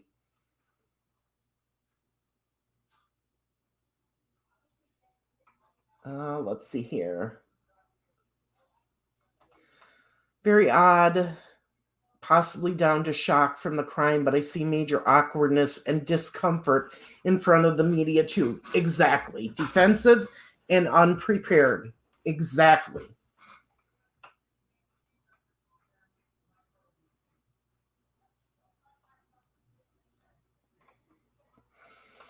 Well, the girls, at least one was specifically targeted for payback involving someone in the family.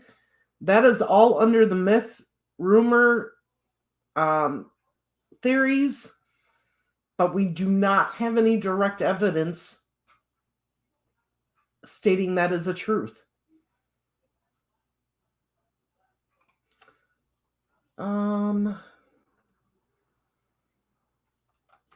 I would have been nervous if I were living in Delphi at that time. It sounds little from his interview to me. Otherwise, they say to not go alone. Stay away from remote areas. Lock doors. Exactly. Yes, and Mullins said community is smart enough to figure out if they are in danger or not. Tobe is very shady when answering anytime. Yes.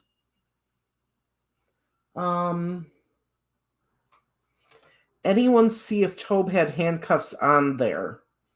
I did not notice. But you can rewind it and go back and see if you can find out.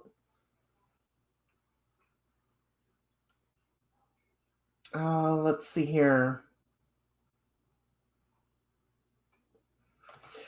I think they knew the community was at risk or could be at risk, but they didn't want to come out and say it at all.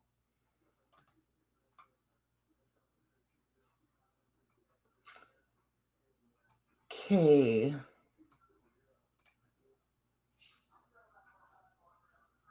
Don't let them wander around alone. I would told my kid, yeah. I think they've been instructed to think before you talk. In my opinion, he's nervous. Don't forget he knows what happened to the girls, all the gory details. Yes.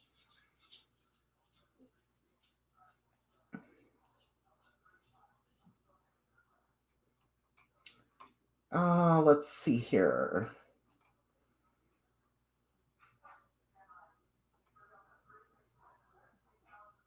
He looks upset and scared.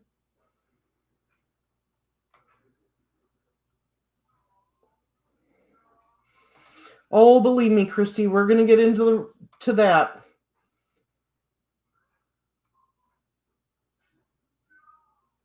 Let's see here. Okay, I'm caught up on. We're going to go to the next video that I have. On that breaking news from Carroll County. All right, here we go. On that breaking news from Carroll County. Police continue to search for two teenage girls who went missing early yesterday. Now, Naomi Peskovich, she is in Carroll County gathering information and joins us with what we know so far and about where those girls were last seen. Good morning. Ben and Julia, good morning to you. This is the entrance to the trail where those two 13-year-olds were last seen. Officers, law enforcement, they have stopped the search for the night. But in the meantime, other folks have come out. We've seen family. We just saw a group who didn't even know the girls come out here because they heard the story and wanted to come out. They're here with flashlights, searching for them, doing anything they can. There's been so much pressure to try and find these two young girls since they went missing yesterday afternoon. In the meantime, we do want to give you another look at these photos. This is so important so that if you do see them, you can let police know. Both of them, again, 13 years old. They're both about 5 feet 4 inches tall. Liberty, or Libby German. She has shoulder-length blonde hair and blue eyes. She was wearing a tie-dyed shirt, some gray sweatpants, and also black shoes. Then there's Abby, or Abigail Williams. She's also 5'4", with medium-length blonde hair and hazel eyes. She was wearing a gray zip-up sweatshirt and some jeans. Meantime, the search started again yesterday afternoon. The two actually had the day off school yesterday, so they decided they wanted to have some fun, spend some time on the trail, and take some photographs. They were dropped off by a family member. They were supposed to be picked up around 3 o'clock, but when that family member arrived, the girls were not here. They weren't answering their text messages or phone calls. Libby's grandfather tells us the search started right away. We started going through all the social media things, picking up, looking at Facebook. Has she talked to anybody, or had the girls been talking with anybody, Snapchatting or whatever the kids do today back and forth. And really didn't find anything. The last message I think we found going out was like at about 2:30, which was like a Snapchat of a picture of them out there on this bridge on the trail system. That was the last communication we've had. And that bridge is a hallmark of this area, the Monon High Bridge. It's on this sign behind us. It's a place that's frequented by folks who live around here, but still the conditions of the bridge may be dangerous. Libby's grandfather is going to tell us why. That's coming up in our next half hour of Sunrise. In the meantime, we've shared these pictures online. If you see them, please help the family and share those photos as well. Ben and Julia. All right. Yeah. Hopefully this will lead to finding those girls. Thanks. Okay, so once again, no mention of a sweatshirt or a hoodie or anything for Libby in that video. The only thing that I caught was that they were supposed to meet the person to pick them up at 3 p.m.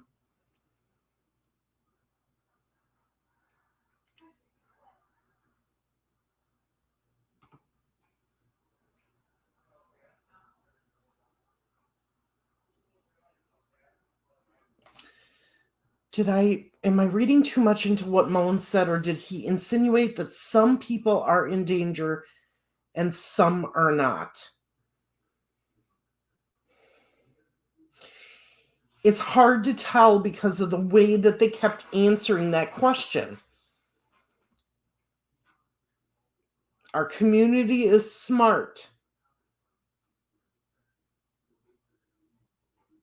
He kept saying. He was avoiding answering that question like the plague.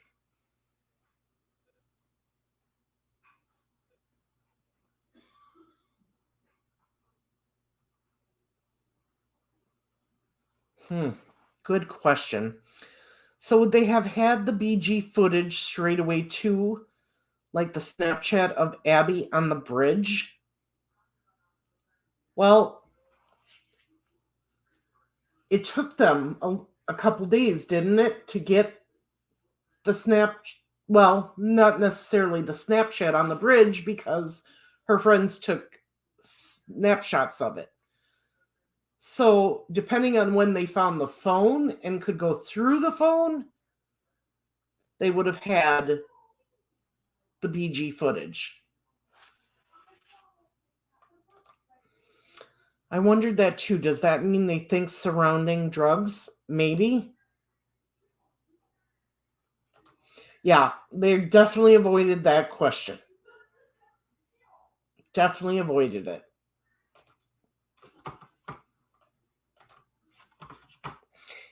And in that video, it said they took that picture was from 2:30 on the bridge. How and where did they get the 2:30 time from?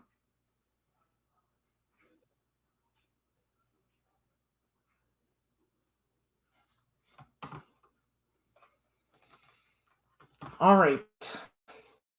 Next video. This is breaking news. From Channel 13 Eyewitness News. And we'll get a look at weather and traffic for you in a moment. But first, we do want to get to that breaking news from overnight. A desperate search to find 2 young teenage girls reported missing. 2 Indiana families filled with uncertainty this morning. Our Naomi Peskovitz is in Delphi right now, where volunteers searched, Naomi, really late into the night trying to track down these girls. What's the latest on the situation there? Yeah, and Ben and Julia, we've seen people walking into this trail over the last hour or so, volunteers who don't even know the family. Also online, folks are saying they are still out searching, even though it's dark, it's early in the morning, and the official crews, law enforcement, they have stopped their search for the evening, and they'll continue when the sun comes up. Meantime, we want to give you another good look at what these 2 girls look like. Both of them are 13 years old. They're both 5'4". Libby, or Liberty German, she has short, shoulder-length blonde hair and blue eyes. She was wearing a tie-dyed shirt and black shoes. Abby has medium-length blonde hair and hazel eyes, wearing a gray zip-up sweatshirt and jeans. Folks asking, why were these girls on the trail yesterday? Well, they had the day off from school, so they decided they want to come out to this trail here, take some pictures, have some fun together, goof off a little bit. They were dropped off by a family member. They had a time and a place to be picked up, but when that family member got here, they were not here. They were not answering their phones. They weren't answering any text messages. We did speak with Libby's grandfather earlier this morning, asking him if it was common for his granddaughter to do something like this. Listen to what he said. Because we got a lot of people putting, they're putting their lives on the line really out there. There's some pretty rugged trails in some of this. No, absolutely not. She's, I don't want to say she's a perfect angel, but she's really a good homebody kid, very, straight A kid, straight A student. She's involved in a lot of things, sports, swimming, softball. And there aren't any lights out there on the trail, but they were near a bridge, and that's where they were taking those pictures. That bridge may not be very sturdy, but even this morning, we're seeing some flashlights off in the distance as folks continue that search. Some of those volunteers out here very early into this morning. Meantime, you brought up the question about an Amber Alert. We do want to address that. Carroll County saying they do not believe there was any foul play. They don't have any reason to believe these girls are in immediate danger. And when an Amber Alert is issued, it's because there's been a confirmed abduction. That's why they have not issued one, but they'll be back out here this morning. We'll continue to ask questions and see if they've learned anything else. The best thing folks at home can do, and this is a request from the family as well, is to keep sharing these pictures of Libby and Abby, so that if anyone has seen them, maybe they've wandered off onto another part of the county, they can find them and call Carroll County Police. Ben and Julia. Yeah, very good to know. That's the age of social media. It can certainly be a big help, especially when the sun rises too. Might help in that search. Naomi Peskovitz, live for us in Delphi. Thank you.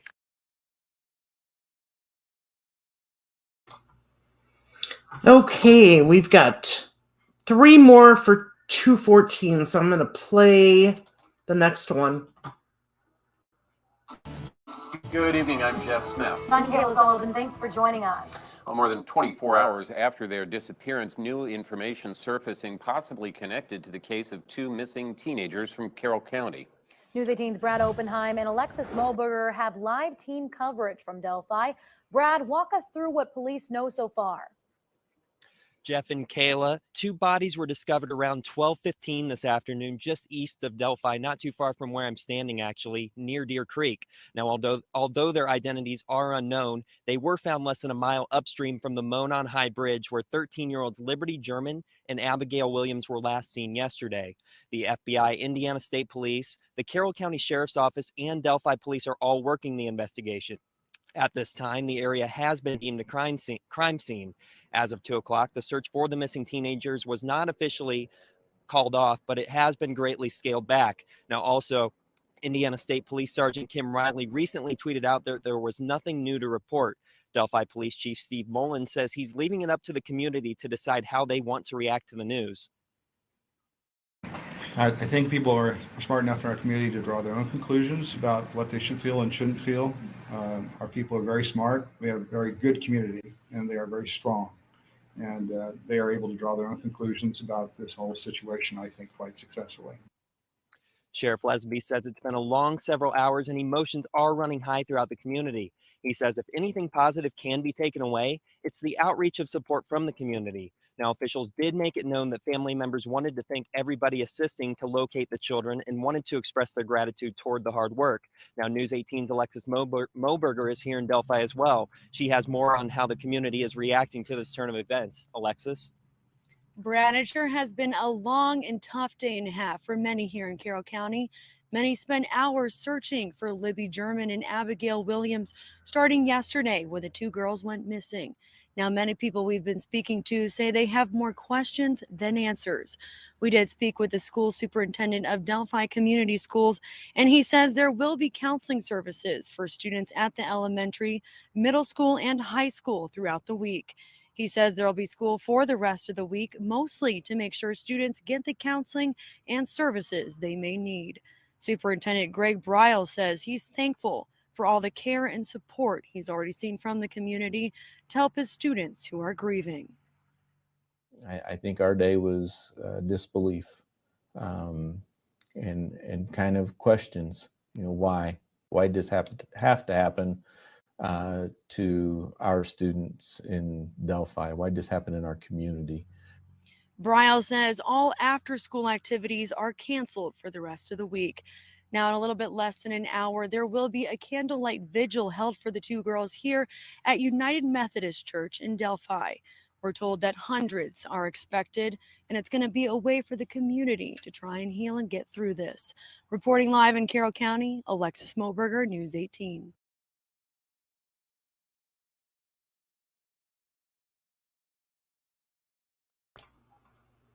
Okay, so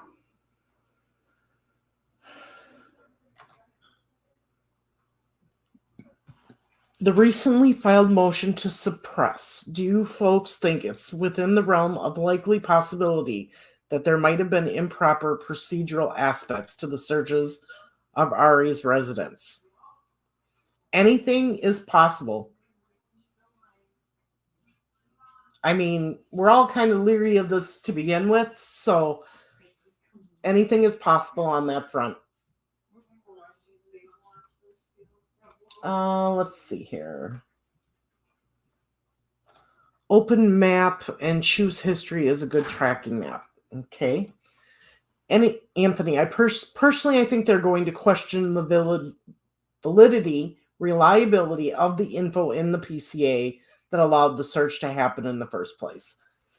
I agree. I think the defense is going to attack that up and down the river.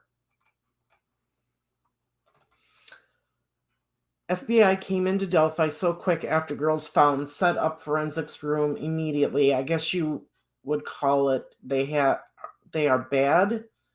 All the state police news should have been videoing all. Okay.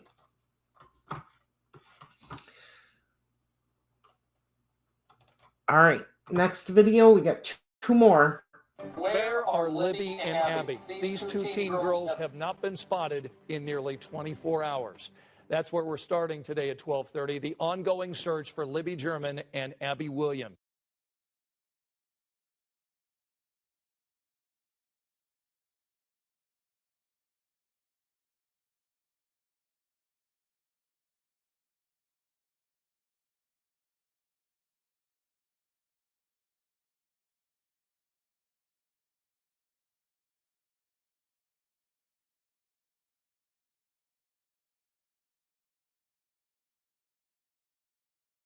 This story is unfolding right now in Delphi. That's in Carroll County, about 20 minutes northeast of Lafayette. Now, I want to show you the view from Google Earth. The girls were last seen near an abandoned bridge known as the Monon High Bridge, just outside Delphi. The area, as you see, is heavily wooded, and there's a creek running through it.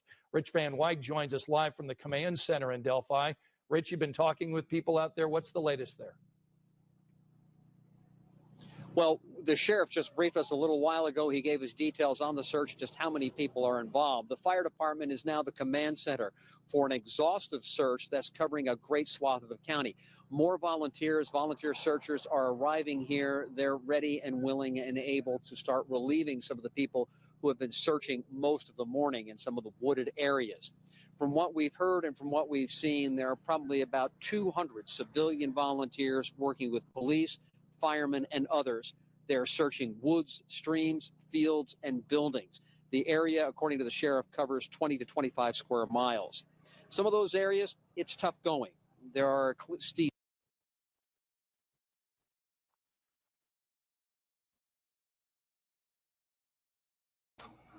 Something happened to the audio on here.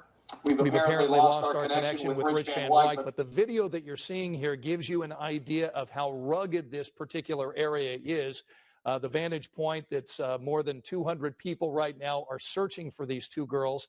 Again, these two girls have been missing since yesterday about 1 o'clock. And you can again see this abandoned bridge here leading through Carroll County and heavily wooded area. And we talked to a family member about what they think. I see it's a small community that everybody pulls together. It's really heart-wrenching, you know what I mean, to see that. It's very touching, very moving. You have trouble looking over there. Yes, I do. Because it's a rough time right now I'm going through. Our hearts go out to the families as this search continues there in Carroll County. We're covering this story on WTHR.com. We've got a lot of information there. You can see pictures of the girls, the search area, all on WTHR.com. And of course, our coverage continues throughout the day on our website.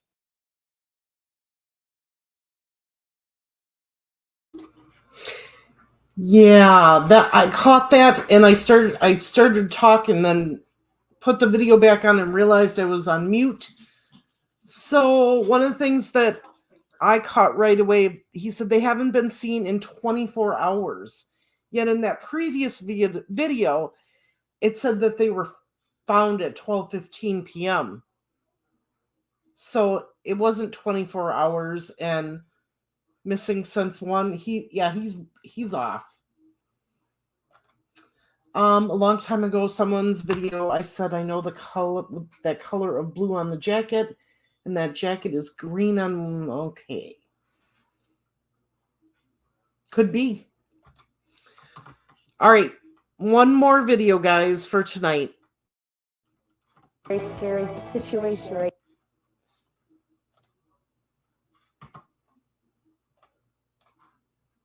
very scary situation right now, and I just want her home. All right, an update now on our top story. Those two missing girls in Carroll County. The Sheriff's Office and members of the Delphi area community continue searching for those missing girls in the Delphi area, saying now they won't stop until those 13-year-olds are found. It's been nearly 24 hours, of course, since they were reported missing. 13-year-olds Liberty German, Abigail Williams, last seen around 1 o'clock Monday afternoon near the Monon High Bridge, that abandoned rail bridge just outside of Delphi. Now, News 18's Brad Oppenheim joins us now live from Carroll County, where that search continues at this hour. Brad?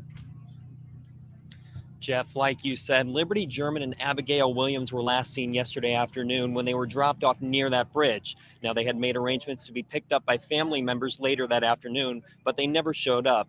Now, a staging area has been set up at the Delphi Fire Department, and since I've been here, I've seen hundreds of people come in and out of this staging area. We are told that volunteers will be sent out in groups where they will comb the area in efforts to find these two girls. I was able to actually catch up with Abigail Williams' mother, Anna Williams, and she says she is amazed by the outpouring of support from the community. I also spoke with the Carroll County Sheriff, Tope Lesenby, and he says they are working with officials on getting an Amber Alert issued. just in the last couple hours. I've been at the staging area. I've seen and spoke from volunteers that don't even live in Carroll County, including one man from West Lafayette who came over and joined the search. He said he has a teenage daughter himself and wanted to do what he could to make sure those girls make it home safe. Now, as we continue to learn new information, we will keep you updated online, and we'll have more information on News 18 at 5 and 6 tonight. For now, reporting live in Carroll County, Brad Oppenheim, News 18. All right, everybody, that is what I have just from February 14th of 2017. So from all those videos, the truths of Delphi, they were dropped off by a family member who we know is Kelsey by the gate by the Mears lot. We know that they were on the bridge, and supposedly that picture of Abby was taken or opened at 2:07.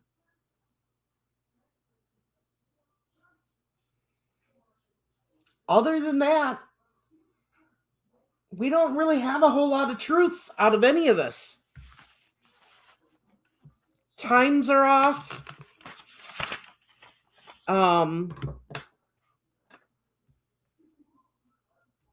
Even the distance of where they were found is off. Okay, so we know that the Carroll County Sheriff's was the lead on that day. We know that the girls were found upstream, which goes against the flow of the creek.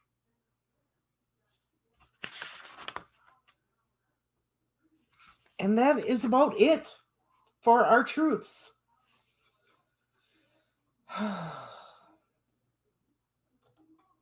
Mr. Steve, don't think Evansdale and Delphi are related.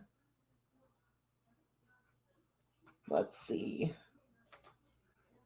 Yeah, go ahead and rewatch because there's a lot, and now I'm not going to do a stream tomorrow, but I will do another one on Tuesday, and we're going to go through the 15th and the 16th.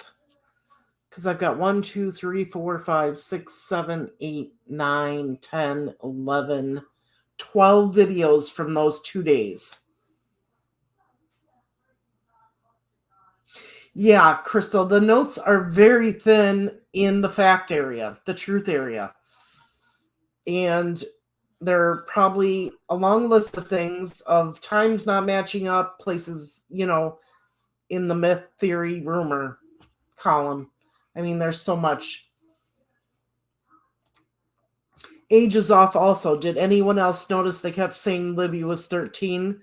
Not that it's a big deal, but it shows the inaccuracies in the beginning of the case. Correct. Because Libby was 14. We can only go by what we are told, but I doubt it happened like they say. Yeah, it's all right, Crystal. I mean, basically what the myths is the times on everything are off. And we'll go from there. So looking forward to this Truths and Myths series. Don't like pointing fingers, but I don't like not being able to ask either. You can ask whatever you want, honey. And we'll just keep note of it, and we'll once we come to that area in the timeline, we'll make sure that we look back at the questions that have been asked in the previous series and see if we can find answers. So thank you all for joining me. I am so glad to be back and feeling better. And I appreciate it. I think some things we were able to clear up tonight. Some things we know where things come from now through these videos and how things can get turnaround. Wording is very, very, very important, and people may hear different ways. In the river, near the river, on the side of the river, whatever way you want to say it. All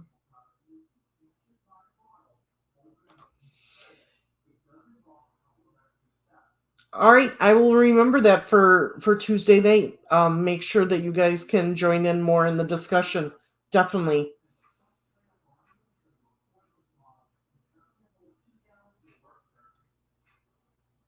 Thank you. Thank you. Remember, everyone, be nice, be kind. Take a look at faces and body language.